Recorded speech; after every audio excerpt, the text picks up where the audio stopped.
तो भाई पढ़ो, मेहनत करो और सुनो, सिर्फ पढ़ने से कभी भी सिलेक्शन नहीं होता, कभी भी नहीं होता, कभी आज तक नहीं हुआ, ना कभी होगा।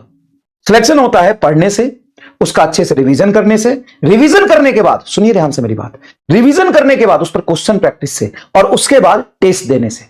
और ये सभी चीजों के लिए ना आपके पास समय है, कम है लेकिन है। क्यों? इतना आसान नहीं है, आपको कंसेप्चुअली अच्छे से पढ़ना पड़ेगा। सुनिए एक और बात, अभी भी ये याद रखिए कि अपने लेवल को आइडेंटिफाई करें। लेवल को आइडेंटिफाई करने का मतलब कि बायोलॉजी में आपके कितने नंबर आ रहे हैं, बायोलॉजी में आप अच्छे से क्वेश्चन प्रैक्टिस कर रहे हैं कि नहीं, केमिस्ट्री में कर रहे हैं कि नहीं, फिजिक्स में कर रहे हैं कि नहीं, आपको बैलेंस करना पड़ेगा। अगर आप इस फोमो में आके सिर्फ फिजिक्स कर रहे हैं और फिजिक्स में आप कह रहे हैं कि हम ये भी करेंगे और ये भी कर लेंगे और जे एडवांस कर लेंगे, तो भाई आपका बायोलॉजी कंप्रोमाइज हो जाएगा। देखो में अभी भी 50% सिलेबस नीट में बायो का ही 50% सिलेबस आता है, 90 क्वेश्चन बायो के होंगे। अगर आप 340 नंबर बायो में नहीं लाओगे तो फिजिक्स में जे एडवांस में 2 सवाल सही भी कर लोगे, अगर नीट में अगर मुश्किल सवाल, उससे क्या मिलेगा?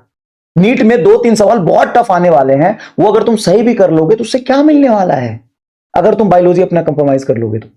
एक जनरल मिसकंसेप्शन है, एक बच्चा कह रहा था मिशन 100 का ही कि सर हम मिशन 100 से तो पढ़ रहे हैं, लेकिन मुझे फोमो हो रहा है कि जो 18-2 में पढ़ा है उसको तो आपने पीपीटी देखा, उसको तो जे एडवांस के खूब सारे सवाल आपने कराए हैं, तो सर हमारा कैसे होगा? बहुत सारे बच्चे बहुत हार्ड लेवल का फिजिक्स पढ़े हैं, तो कहीं ना कहीं बायोलॉजी तो सेक्रीफाइस किए होंगे। नहीं भी किए हैं तो आप ये समझो कि एग्जामिनेशन पैटर्न और रिक्वायरमेंट क्या है, एग्जामिनेशन का वो फॉर्मेट क्या है, एग्जामिनेशन का फॉर्मेट कैसा है।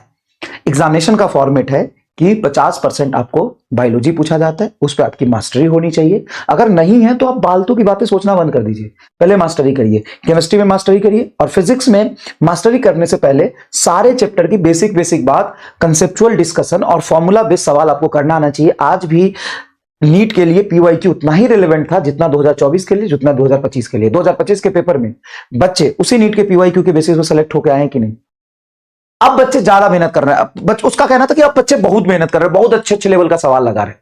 भाई बहुत अच्छे लेवल का सवाल लगाओ, जेई मेन के लेवल का ही लगभग फिजिक्स नीट में आता है, लगभग कुछ सवाल आसान भी होते हैं, जेई मेन के कुछ सवाल टफ भी होते हैं, नीट के कुछ आसान रहते हैं, लेकिन लगभग 30-40% सवाल हो जाता है। लेकिन फिर भी जेई मेन में 20-25 सवाल करने के लिए 1 घंटा मिलता है, आपको 45 से 50 मिनट मिलता है 45 सवाल करने के लिए।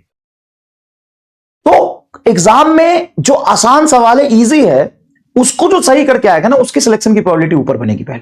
तो देखो आप पहले बायोलॉजी स्ट्रॉन्ग करो, 320 लाओ, तभी आप फिजिक्स के बारे में बहुत ज्यादा सोचना।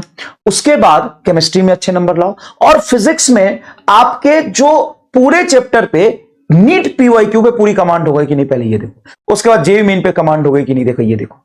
ऑलरेडी हमने जितना चैप्टर पढ़ा है उसमें जेई मेन को पूरा लेके चल रहा हूं मैं। तुम देख रहे हो हर एक टॉपिक पर कितने डिटेलिंग से हम आगे बढ़ रहे हैं, कितने डिटेलिंग से आगे बढ़ रहे हैं।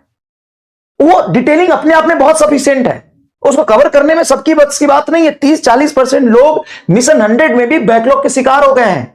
अगर आप कर पा रहे हो, मेहनत कर पा रहे हो, अगर लगे हो तो लगे रहना, मंजिल ज्यादा दूर नहीं है, तुम कर ले जाओगे, बस थोड़ा समय लगेगा। समय हमेशा लगता है, कहते हैं ना शुरुआत करना आसान है ना, आजकल शुरुआत करना फैशन है भाई। बार बार नई शुरुआत करने से सफलता नहीं मिलती, टिके रहने से सफलता मिलती है। जो खत्म करता है सफलता उसको मिलती है, समझ गए? चलिए, तो परेशान मत होइए, आगे बढ़िए, मेहनत करिए, ठीक है।